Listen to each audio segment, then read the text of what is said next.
Picture this moment. You're in an English conversation and suddenly something magical happens. Instead of translating thoughts from your native language, words just flow directly from your mind to your mouth. No mental gymnastics. No pause to check grammar. Just pure, natural communication. This moment has a name. It's called the B2 breakthrough, and it changes everything about how you experience English forever. Welcome to Coffee English. Right now, millions of English learners are stuck in what I call the B1 trap. They can handle conversations, they understand most of what they hear, they feel comfortable with English, but something is missing. They're waiting for permission to call themselves advanced learners, not knowing they might already have crossed the line.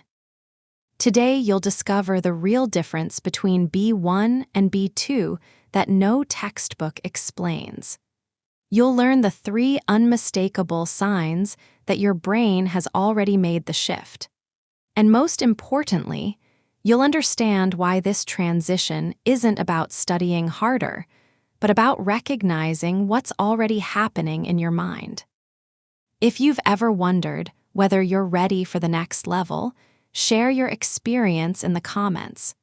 Your story could be the encouragement another learner needs to finally make their breakthrough.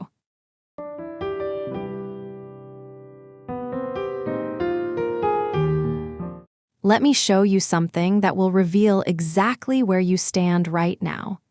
I want you to think about this question in English, but pay attention to what happens in your mind. Here's the question. What's the most challenging decision you've made in the past year, and how did it change your perspective on life? Take a moment to form your answer. Notice what's happening in your brain. Are you first thinking in your native language and then translating, or are the thoughts forming directly in English? Are you searching for complex ways to express simple ideas, or are you finding simple ways to express complex ideas? This isn't just a random exercise. Research shows that for B2 English, you really need to be thinking in English when you are speaking English.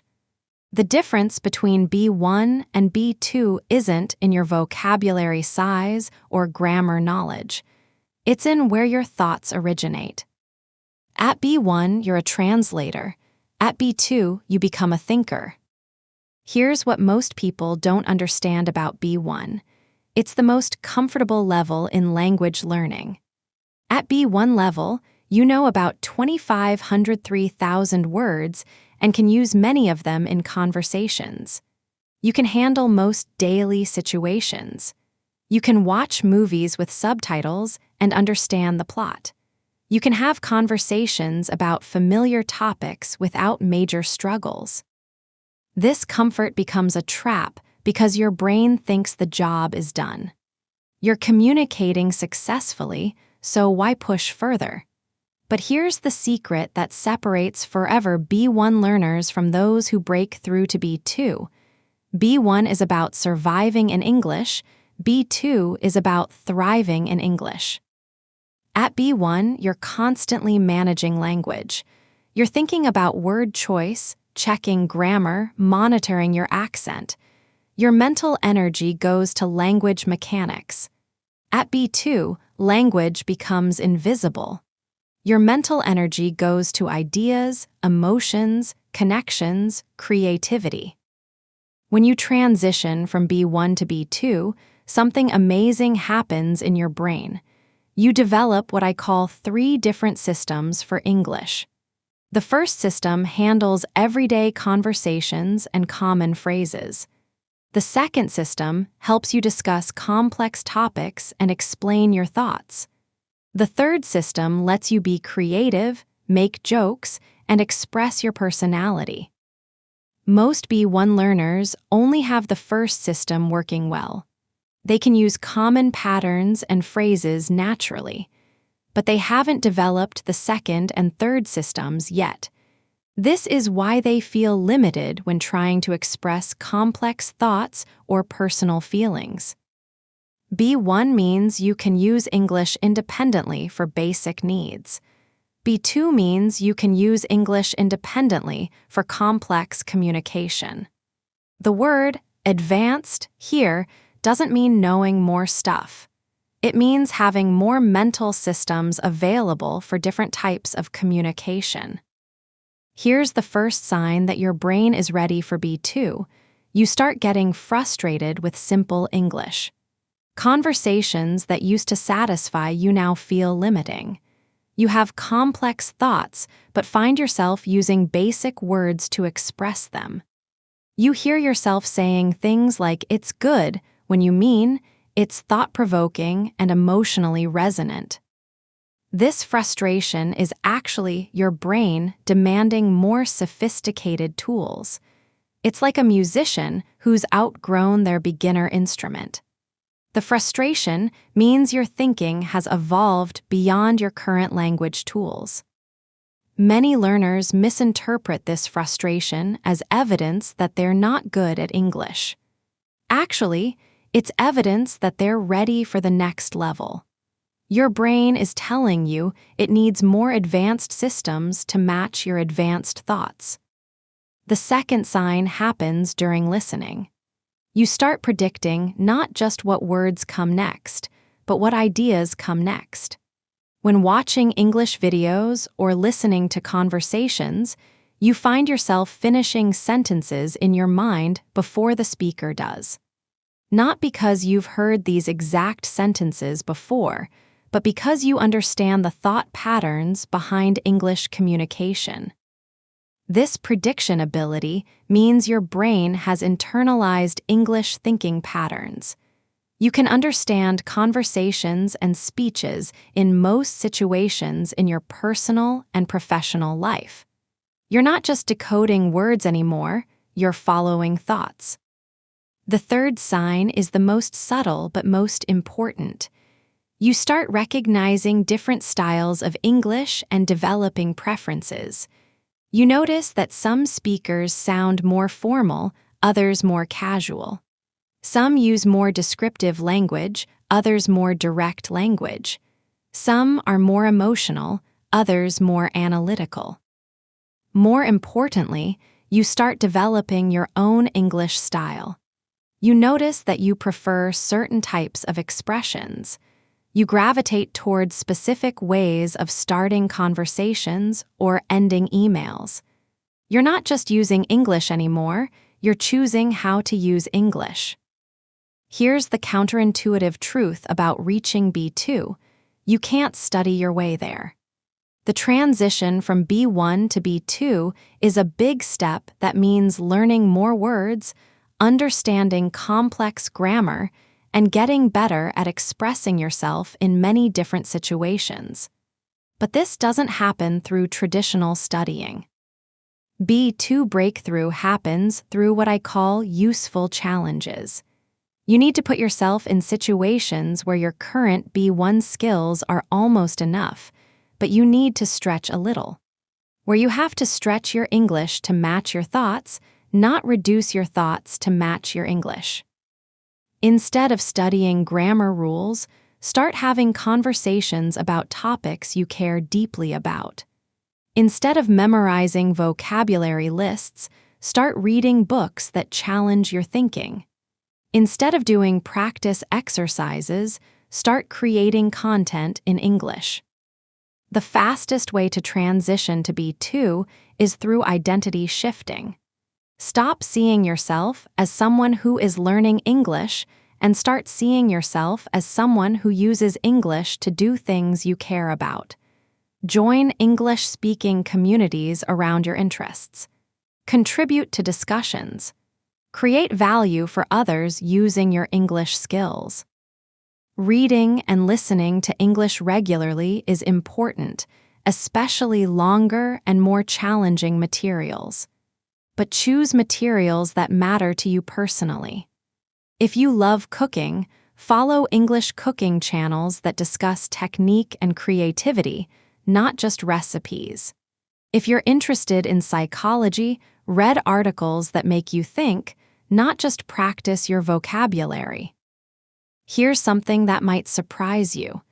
Many people are already at B2 level, but don't recognize it because they're looking for the wrong signs.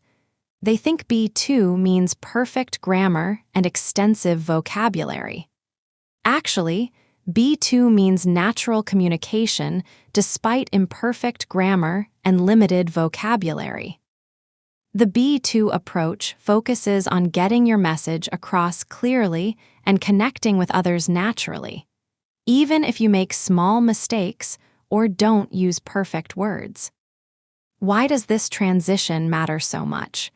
Because B2 is where English stops being a subject you study and becomes a tool you use to live a richer life. At B1, English opens doors to basic communication and simple entertainment. At B2, English opens doors to learning, growing, creating, and connecting at a much deeper level. With B2 English, you can learn new skills through English resources. You can form meaningful friendships with English speakers. You can consume English content for pleasure, not just practice. You can participate in English discussions about topics that matter to you. Most importantly, B2 is where you start to have fun with English. You can play with language, experiment with different styles, develop your sense of humor in English. Language becomes creative expression, not just communication tool. The psychological change that happens at B2 is remarkable. B1 learners often feel like they're wearing a mask when speaking English. They're playing a role, following scripts, being careful not to make mistakes. B2 learners feel like themselves in English. They can be spontaneous, authentic, creative. This confidence shift affects every area of life.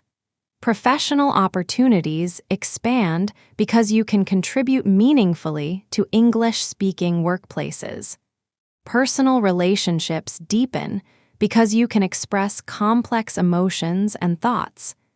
Entertainment options multiply because you can enjoy sophisticated English content. Today's phrase comes directly from the B2 experience, finding your voice. In English, this means discovering your authentic way of expressing yourself. But for language learners, it has a double meaning. First, it means developing your personal style in English. The way you prefer to start conversations, the types of expressions you naturally gravitate toward, your unique combination of formal and informal language. Second, it means reaching the point where English feels like your voice, not a foreign voice you're borrowing.